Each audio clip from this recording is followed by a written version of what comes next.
Hello, everyone, and welcome to the Your Mark on the World show. We're producing this episode for GoodCrowd.info. I'm your host, Devin Thorpe, and our guests today are Jenny Kassan, who is an extraordinary lawyer who focuses on helping social entrepreneurs with crowdfunding campaigns to access capital for their businesses, along with a couple of her clients, including Lynn Johnson and Jessica Nowlan. Lynn is the CEO and founder, the co-founder and CEO of Spotlight Girls, and Jessica is the founder of Create Shoppe. Jenny, Jessica, Lynn, welcome to the show. Thank you. We're thrilled to have all of you here. Now, Jenny, I always love to have you on the show. I think this is the third time you've been on the show. I just wish it could be more often. But take a minute, if you would, and tell us a little bit about the current state of play in the crowdfunding, the equity crowdfunding, investment crowdfunding marketplace, which is sort of constantly evolving and changing.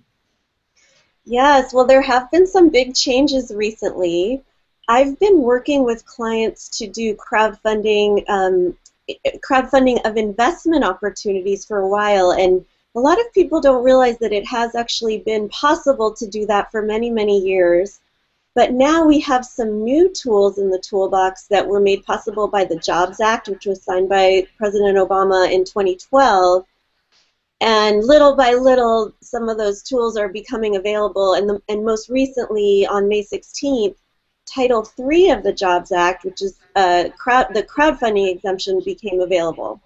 And that really creates a lot of exciting opportunities because compared to the previous options, which took some time and money to do, and you had to do state-level compliance, under this new option, you can raise money in all 50 states. You don't have to do much in the way of state-level filing, and it's quite quick. You can get something up there really within a day or so, and also fairly cheap. It is exciting to see, and I guess it's easiest if you're raising under $100,000, right, Jenny? That's right, because if you're raising over $100,000, you are required to have reviewed financials. And that is different from the tool that I was using before, where generally you didn't have to have that. So there's definitely pros and cons between the options, but reviewed financials, you have to go to a CPA, and it can take some time and a few $1,000s to get those prepared. Yeah, well, and the cost is commensurate with the size of the business. It can be a lot of money. It's not a trivial issue. So, but for a true startup, right, it's usually very cheap. I mean, a few $1,000s, like you said. Yes, if you don't have a lot of operating history, it's much easier. Yes, and not a lot to review. Yes. Making the review cheaper. Well, listen, you two, Jessica and Lynn, you put together a few insights or tips for raising money. And I really think these are important insights. Lynn, you suggested that it's important to get clear on your values, goals, and projections in order to sort of kick off a crowdfunding campaign. Tell us a little bit about why it's so important to be clear about your values and goals and things. Great. I am really proud to say that I am a student and client of Jenny's. So a lot of what I know in my process is through working with her, and she really talks about how it's really important to raise the right money from the right investors, and the way to get to that, the definition of who's right for your business is to really understand what my values are as a business owner, who are the kind of people who I want to be partnered with. I feel like when I take money from someone as an investor, I'm not just taking their money and moving on. I'm going into partnership with them, and I really want to have someone in my business who shares my same values. So I need to know what those values are. That's a really good insight. How can I line up some values with investors if I don't know what my values are, right? I've got to have that kind of written down so I can compare that value set to someone else. Good insight. Yeah. Now, Jenny, you suggested that it's important to get clear on your values, goals, and projections in order to kick off a crowdfunding campaign. Tell us a little bit about why it's so important to be clear about your values and goals and projections. Jessica, or let's see, you also said, Lynn, that it's important to identify your ideal investor so that you don't waste time chasing other opportunities. And well, that sure seems like a good insight. Why do you think that's important? Well, there's so much out there, and in the last few months, I've talked to so many people, and it's interesting to see how, there's a lot of people who are interested, for example, in investing in tech companies, and I don't have a tech company, and so if I am going kind of knocking on the doors of folks who are investing in technology, and here I am, I have this business where I'm working with children, and it's all about education and girls empowerment, and it's a different kind of business. People will say to me, okay, well, great what you're doing, but that's not the kind of thing I'm interested in. So, and it takes so much time even to talk to the people who are interested in what you're doing. And as we know, as CEOs, we don't have a lot of time to spare. So it's really important to be really clear. Like, if I'm going to spend a lot of time pursuing somebody, it's got to be the right kind of person to pursue. Yeah, absolutely. Now, Jessica, you kind of suggested that we should ignore venture capital, but everybody's always talking about venture capital. Why should we ignore that? Well, I think venture capital isn't the appropriate type of funding for all businesses, and I think especially businesses like mine, which is an arts and crafts business that I'm not trying to grow in the next 5 years to have a 30 times return for someone, that's not the appropriate route. I think unfortunately that a lot of times as startup CEOs that haven't built other businesses before, we mostly just hear about venture capital as the primary way to get funding aside from bank loans. So it's really important, and I learned a lot from Jenny too, that there are other options out there, and finding the kind of funding options that are appropriate for your business and where you're trying to go with your business. Oh, great insight. Now, Jessica, you also said it's important to believe in yourself, and I don't doubt that it's important to believe in yourself, but I was struck that didn't sound like an investor principle. How do you relate this to raising money? Sure. I particularly relate it to raising money as a woman, and as a woman that has been low income and not had a lot of the traditional opportunities, and also networks. And I think there's a tendency to, at least I've had to, second guess my ideas, second guess myself, and ask for more feedback than we really need, looking for outside validation. And I think it's actually really important and empowering to really just believe in yourself and your business, and that attracts people. And so that's why I think it's really important. Yeah, good insight. Can I add to that, Devin? Do you mind? Please.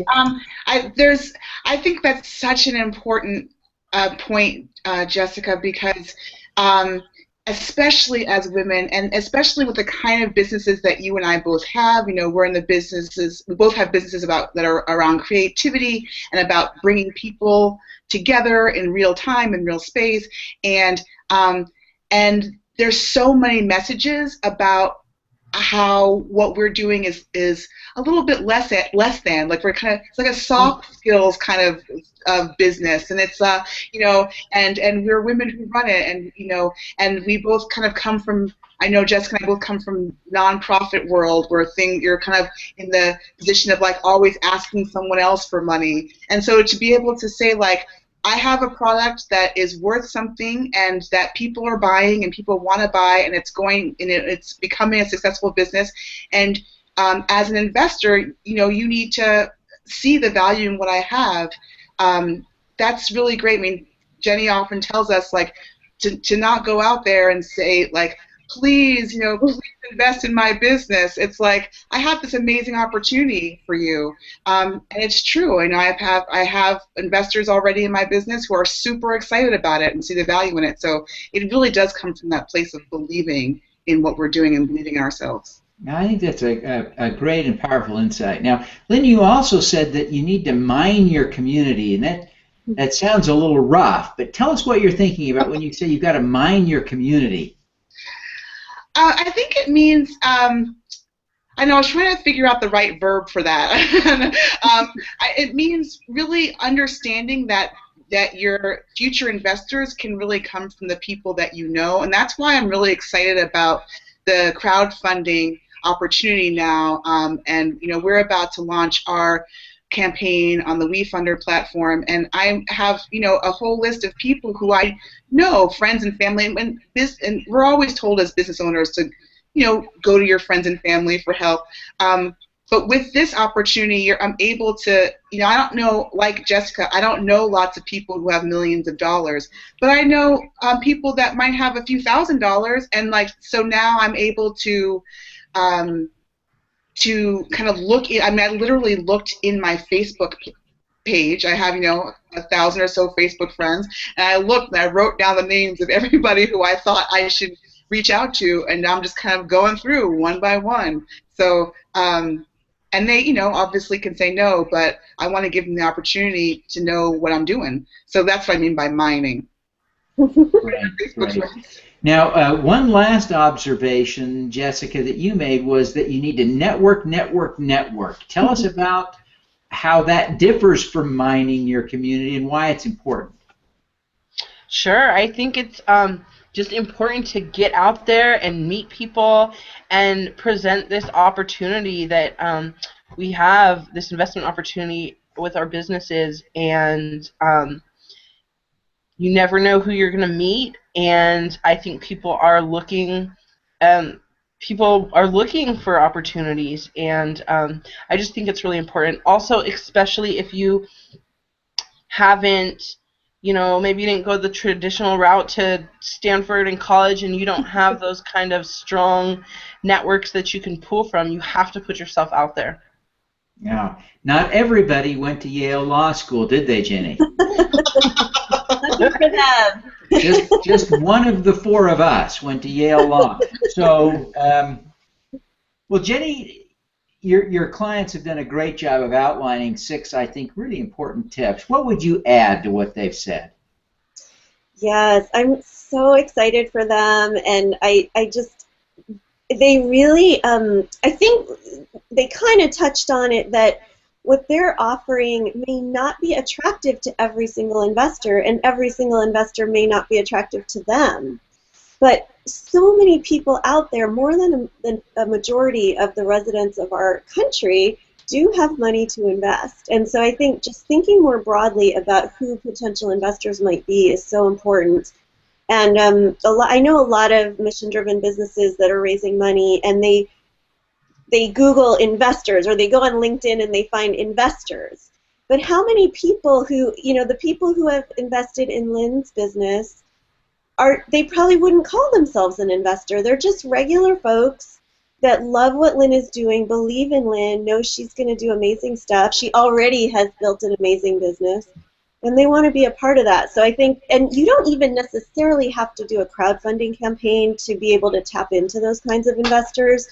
Lynn hasn't even started her crowdfunding campaign, but she's already found some investors through a private offering. So I think it's just important, no matter how you're raising money, and of course you want to make sure you do the legal compliance right, but no matter how you're raising money, to more broadly define who your potential investors might be, and really find those people that are just a great fit and looking for what you are offering. Now, Jessica and Lynn, I think you would probably agree that it's helpful to find a legal advisor who maybe went to Yale and maybe has expertise in crowdfunding and understands this from having done it for years and years. Is that right? Is that important? Oh my gosh! Absolutely. Absolutely. Yeah. Yeah. Okay. Yeah, just to pitch Jenny a little bit, I think that working with her, has given us two things, right? It's given us both the legal counsel and making sure that we're following securities law and not breaking the law in terms of our offering, but also she brings the educational piece and the inspirational piece about, you know, how do we show up and as women entrepreneurs in the world and all of that. And I think that having both in working with Jenny has been really fantastic, and I would recommend her and have highly, highly. Well, Absolutely. Jenny, I want to ask you, you really are, you know, in all seriousness, a bona fide expert, a role model, an example, a leader in the industry. Who do you look up to as a role model? Who inspires you? Mm-hmm. Yes, well, I have to say my clients really inspire me, because these two, for example, they are just following their dreams. They have this vision of not only how they can make good money for themselves and their families, but also how they can bring beautiful things to the world. And they're not, you know, they might have, you know, like Jessica said, they might have, you know, maybe looked for some advice that wasn't always the best, but they keep getting back on that path because their vision is so strong, and they keep moving forward. And without entrepreneurs like this, what would our world be? I mean, yes, another app that allows you to, you know, send a nice text message to someone is maybe very important, but I think without these kinds of entrepreneurs that are bringing concrete things to the world, that are really making the world a better place, bringing creativity, girls' empowerment, healthy food, you know, without these kinds of businesses, what would our world be? And if these people had the resources to grow their business to the scale that they want to grow it to, imagine what a better world it would be. So I just love to work with these people, and they really inspire me. Well, that makes perfect sense. Now, Jessica, we ask all of our guests, at least we try to give us an impact hack, some tip that would help us do more good in the world. What impact hack would you give us? I think it's always good to give back, and that doesn't necessarily have to mean like a huge, you know, campaign or running a race. But I feel like anytime I learn something new, I'd love to share it with other women and other young women and other women who are thinking about starting a business. I feel like everything I've learned from both Lynn and Jenny and other mentors, it's like, you know, there were so many things that I didn't even know that I didn't know. And it's hard to know where to look then. So I think it's really important that we share everything we learn and continue to learn from each other. That's a great tip. And Lynn, I want to ask you, you know, your Spotlight Girls organization is a great organization helping young women.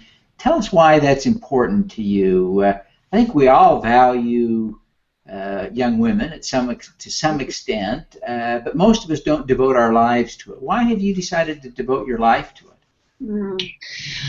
I actually believe, Devin, that women and girls are the leaders that the world needs to bring balance back to most of our systems. I believe that we are, I kind of do this from a place of feeling like our society is in what I call a compassion deficit, like that we've forgotten the skills to know how to really love ourselves and to listen to each other and to work out problems in really peaceful and powerful ways.